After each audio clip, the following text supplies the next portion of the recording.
Hello guys, welcome to all of you our channel Api ji के। आज की इस वीडियो में हम लोग कवर करेंगे चैप्टर नंबर 8, जिसका नाम है गांव, शहर और व्यापार। इससे पहले 7 चैप्टर हम लोग कवर कर चुके हैं। अगर वो वीडियो आपने नहीं देखी है तो जाके देख सकते हैं। तो आज शुरुआत करते हैं लोहार की दुकान पर प्रभाकर। प्रभाकर जो होता है वो लोहार की दुकान पर जाता है। यहाँ पे प्रभाकर की इमेज भी दिखाई गई है। तो प्रभाकर जो है लोहारों के काम करते देख रहा था। एक छोटी सी बेंच पर कुल्हाड़ी और हंसिया जैसे कई कुछ औजार जो थे वह बेचने के लिए रखे हुए थे। लोहार की दुकान पे वे बेचने के लिए रखे थे। तो दूसरी ओर भट्टी जल रही थी। औजार बनाने के लिए दो लोग जो है लोहे की एक छड़ को गर्म कर उसे पीट रहे थे। प्रभाकर को ये सब बड़ा मजेदार लग रहा था। तो जब उसने लोहार की दुकान पे ये सब होते हुए देखा तो उसे बहुत ही मजेदार ये सब चीजें लग रही थी। तो अब हम लोग जानेंगे कि लोहे के औजार और खेती शुरू कैसे हुई। ठीक है, तो जानते हैं लोहे का प्रयोग आज एक आम बात हो गई है। लोहे की चीजें हमारी रोजमर्रा की जिंदगी का हिस्सा बन गई हैं। ये बात बिल्कुल सही है, क्योंकि प्रेजेंट टाइम में बहुत सी चीजें ऐसी हैं जो लोहे की हैं, जिनका हम लोग प्रयोग करते हैं। उपमहाद्वीप में लोहे का प्रयोग लगभग 3000 साल पहले शुरू हुआ। कितने साल पहले? तो लगभग 3000 साल पहले शुरू हुआ। महापाषाण कब्रों में लोहे के औजार और हथियार बड़ी संख्या में मिले हैं। इनके बारे में हम लोग चैप्टर नंबर 4 में पढ़ा था हमने। ठीक है, जो लोहे के औजार मिले हैं वो कहाँ मिले हैं? तो महापाषाण कब्रों में मिले हैं। ठीक है, जो मृतकों के साथ दफनाए गए थे। करीब 2500 वर्ष पहले लोहे के औजारों के बढ़ते उपयोग का प्रमाण मिलता है। कितने? तो 2500 वर्षों से लोहे का जो औजारों का प्रयोग है ये बहुत ज़्यादा बढ़ गया है। ठीक है, लेकिन इसके साक्ष्य जो मिले ना 3000 साल पहले मिले हैं। इनमें जंगलों को साफ करने के लिए कुल्हाड़ियाँ और जुताई के लिए हलों के फाल शामिल है। जो कि हलों के फाल के बारे में हम लोगों ने चैप्टर नंबर 5 में पढ़ा था। लोहे का फाल दिखाया गया था जिसमें वो खिलौना दिखाया गया था। ठीक है, और इस्तेमाल में कृषि उत्पादन भी बढ़ गया था। किस तरह से? कृषि उत्पादन में भी ये प्रयोग में लाए जाने लगे थे। यहाँ पे कुछ लोहे के औजार दिखाए गए हैं। ये सरसी टाइप की दिखाई गई है। यहाँ पे देखिएगा ये कुल्हाड़ी टाइप से और ये हंसिया टाइप से दिखाए गए हैं। यहाँ पे हम लोग देखेंगे कृषि उत्पादन बढ़ाने के लिए उठाए गए अन्य कदम। सिंचाई। तो समृद्ध गांव के बिना राजाओं तथा उनके राज्यों का बने रहना मुश्किल था। जिस तरह कृषि के विकास में नए औजार तथा रोपाई जो थी नए कदम थे या फिर महत्वपूर्ण कदम थे, उसी तरह सिंचाई में भी काफी उपयोगी साबित हुई। इस समय सिंचाई के लिए नहरें, कुआं, तालाब तथा कृत्रिम जलाशय जो थे ये बनाए गए थे। अब फ्रेंड्स यहाँ पे एक चार्ट दिया गया है जो कि बताया गया है, इसमें जो प्रेजेंट टाइम में परिवर्तन आया है उनकी सूची आपको बनानी है, जो कि एनसीईआरटी की बुक में दिया गया है। तो वही दिखाया गया है यहाँ पे। तो यहाँ पे क्या हुआ, जो सिंचाई से आए परिवर्तन थे इसमें लोगों द्वारा परिश्रम किया गया है, किसानों को लाभ मिला, क्योंकि अब उत्पादन की अनिश्चितता जो थी वह घटने लगी थी। कर अदा करने के लिए किसानों को उत्पादन बढ़ाना था और राजाओं ने सिंचाई की योजना बनाई और धन खर्च किया। इसके अलावा आप भी अगर कुछ बता सकते हैं तो यहाँ पे बताइएगा। इसके साथ साथ वे किसानों से कर लेते थे या सिंचाई से ही संभव था। राजस्व भी बढ़ा, कृषि उत्पादन बढ़ा, इस तरह के कई कार्य हुए। अब हम बात करते हैं कि गांव में कौन रहते थे। तो जो गांव होते थे उनमें रहता कौन था? तो इस उपमहाद्वीप के दक्षिणी तथा उत्तरी हिस्सों के अधिकांश गांव में कम से कम 3 तरह के लोग रहते थे। वे 3 तरह के लोग कौन थे? तमिल क्षेत्रों में जो रहते थे उन्हें भूस्वामियों को बेल्ला कहा जाता था। ये क्वेश्चन एग्जाम में एज इट इज ऐसे ही पूछे जाते हैं। और साधारण हवाओं को उड़वार और भूमिहीन जो मजदूर होते थे या दास या केडिसियार होते थे उन्हें आदिमयी कहा जाता था। ठीक है, देश के उत्तरी हिस्से में गांव का प्रधान व्यक्ति ग्राम भोजक कहलाता था। क्या कहलाता था? ग्राम भोजक कहलाता था। अक्सर एक ही परिवार के लोग इस पद पर कई पीढ़ियों तक बने रहते थे, यानी कि ये पद जो था ये आनुवांशिक था। ग्राम भोजक के पद पर आमतौर पर गांव का सबसे बड़ा भूस्वामी होता था। साधारणतः इनकी जमीन पर इनके दास और मजदूर काम करते थे। इसके अतिरिक्त प्रभावशाली होने के कारण जो राजा हुआ करते थे वे कर वसूलने का काम इन्हें सौंप दिया करते थे। किसे? तो ग्राम भोजकों को। ये न्यायाधीश का और कभी कभी पुलिस का भी काम कर लिया करते थे। ग्राम भोजकों के अलावा अन्य स्वतंत्र कृषक भी होते थे, जिन्हें क्या कहा जाता था? गृहपति कहते थे। इनमें ज्यादातर छोटे किसान ही रहते थे। इसके अतिरिक्त कुछ ऐसे स्त्री पुरुष थे जिनके पास अपनी जमीन नहीं होती थी। इनमें दास कर्मकार आते थे जिन्हें दूसरी की जमीन पर काम करके अपनी जीविका चलानी पड़ती थी। अधिकांश गांव में लोहार, कुम्हार, बढ़ई तथा बुनकर जैसे शिल्पकार भी होते थे। यहाँ पे बात हुई है प्राचीनतम तमिल रचना की। एक यहाँ पे रचना दी गई है, तमिल की प्राचीनतम रचनाओं को संगम साहित्य कहते हैं। क्या कहते हैं? संगम साहित्य। इनकी रचना करीब 2300 साल पहले की गई। इन्हें संगम इसलिए कहा जाता है क्योंकि ये जो है मदुरै के कवियों के सम्मेलनों में इनका संकलन किया जाता था। गाँव में रहने के लिए जिन तमिल नामों का उल्लेख यहाँ किया गया है वे संगम साहित्य में पाए जाते हैं। अब यहाँ पे बात करते हैं हम लोग सिक्कों की। ठीक है, तो पुरातत्वविदों को इस सिक्के हजारों सिक्के मिले। सबसे पुराने आहत सिक्के थे। कैसे? तो आहत जो करीब 500 साल चले। इसका चित्र नीचे दिया गया है। चांदी या तांबे के सिक्कों पर विभिन्न आकृतियों को आहत कर बनाए जाने के कारण इन्हें क्या कहा जाता था? तो आहत सिक्का कहा जाता था।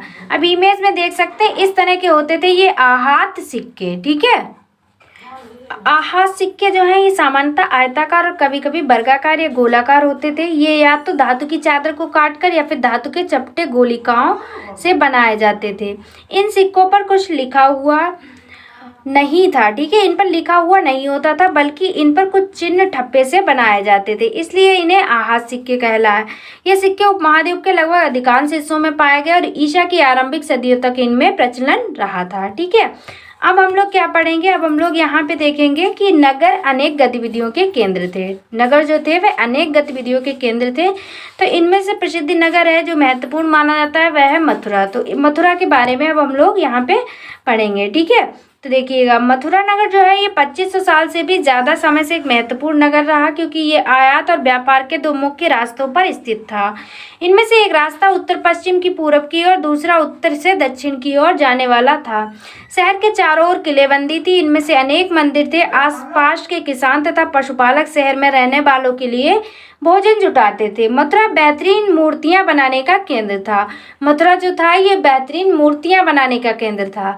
लगभग 2000 साल पहले मथुरा कुषाणों की दूसरी राजधानी बनी। किसकी? तो कुषाणों की बनी थी। इसके बारे में हम लोग आगे पढ़ेंगे। मथुरा एक धार्मिक केंद्र भी रहा है। यहाँ बौद्ध विहार और जैन मंदिर है। ये कृष्ण भक्त का एक महत्वपूर्ण केंद्र था। किसका? तो ये कृष्ण भक्तों का एक महत्वपूर्ण केंद्र रहा है मथुरा। मथुरा में प्रस्तर खंडों तथा मूर्तियों पर अनेक अभिलेख मिले हैं। आमतौर पर ये संक्षिप्त अभिलेख हैं जो स्त्रियों तथा पुरुषों द्वारा मठों या मंदिरों को दिए जाने वाले दान का उल्लेख करते हैं। प्रायः शहर के राजा, रानी, अधिकारी, व्यापारी तथा शिल्पकार इस प्रकार के दान करते थे। उदाहरण के लिए मथुरा के अभिलेख में सुनारों, लोहारों, बुनकरों, टोकरी बुनने वालों, माला बनाने वालों और इत्र बनाने वालों के उल्लेख भी यहाँ से मिलते हैं। अब हम लोग देखते हैं शिल्प तथा शिल्पकार के बारे में। ठीक है, उससे पहले यहाँ पे दिखाया गया है उत्तरी काले चमके पात्र। इसके बारे में हम लोग पढ़ेंगे। तो शिल्प तथा शिल्पकार के बारे में पढ़ते हैं। पुरास्थलों से शिल्पों के नमूने मिले हैं। इनमें से मिट्टी के बहुत ही पतले और सुंदर बर्तन मिले हैं जिन्हें उत्तरी काले चमकीले पात्र कहा जाता है क्योंकि ये ज़्यादातर उपमहाद्वीप के उत्तरी भाग में मिले हैं। ध्यान रहे कि अन्य दूसरे शिल्पों के अवशेष नहीं बचे होंगे। जैसे कि विभिन्न ग्रंथों से हमें पता चलता है कि कपड़ों का उत्पादन बहुत महत्वपूर्ण था। उत्तर में वाराणसी और दक्षिण में मदुरै इसके प्रसिद्ध केंद्र थे। यानी कि कपड़ों के उत्पादन में वाराणसी और मदुरै प्रसिद्ध थे। यहाँ स्त्री पुरुष जो थे वो दोनों ही काम किया करते थे। अनेक शिल्पकार तथा व्यापारी अपने अपने संघ बनाने लगे थे जिन्हें श्रेणी कहते थे। क्या कहते थे? श्रेणी। शिल्पकारों को श्रेणियों का काम प्रशिक्षण देना, कच्चा माल उपलब्ध कराना तथा तैयार माल का वितरण करना था, जबकि व्यापारियों को श्रेणियां व्यापार का संचालन करती थी। श्रेणियां बैंकों के रूप में काम करती थीं जहां लोग पैसे जमा रखते थे। इस धन का निवेश लाभ के लिए किया जाता था। उससे मिले लाभ का कुछ हिस्सा जमा करने वालों को लौटा दिया जाता था या फिर मठ आदि धार्मिक संस्थानों को दे दिया जाता था। अब यहाँ पे आप लोग ये देखिएगा, यहाँ पे उत्तरी काले जो चमकीले पात्र थे वो क्या थे? ये एक कठोर चाक निर्मित धातु की तरह दिखने वाले तथा चमकदार काली सतह वाले पात्र हैं। इसे बनाने के लिए कुम्हार मिट्टी के बर्तनों को भट्टी पर उच्च तापमान पर रखते थे जिसके परिणाम स्वरूप इन बर्तनों की बाहरी सतह काली हो जाती थी।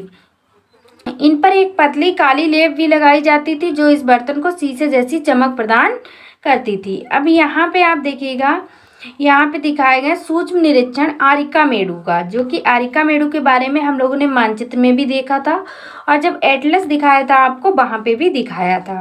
उससे पहले हम लोग क्या करेंगे, उससे पहले सूत काटने और बुनने के नियम के बारे में पढ़ लेंगे। क्या क्या नियम थे सूत बुनने के और काटने के। तो ये नियम अर्थशास्त्र के अध्याय 7 में अर्थशास्त्र का उल्लेख किया गया, वहाँ पे इसका वर्णन जो है वह किया गया है। जब हम लोग अर्थशास्त्र पढ़ेंगे तो वहाँ पे इसका वर्णन मिलेगा। ये किस प्रकार एक विशेष पदाधिकारी की देखरेख में कारखानों की सूती कताई बुनाई की जाती थी।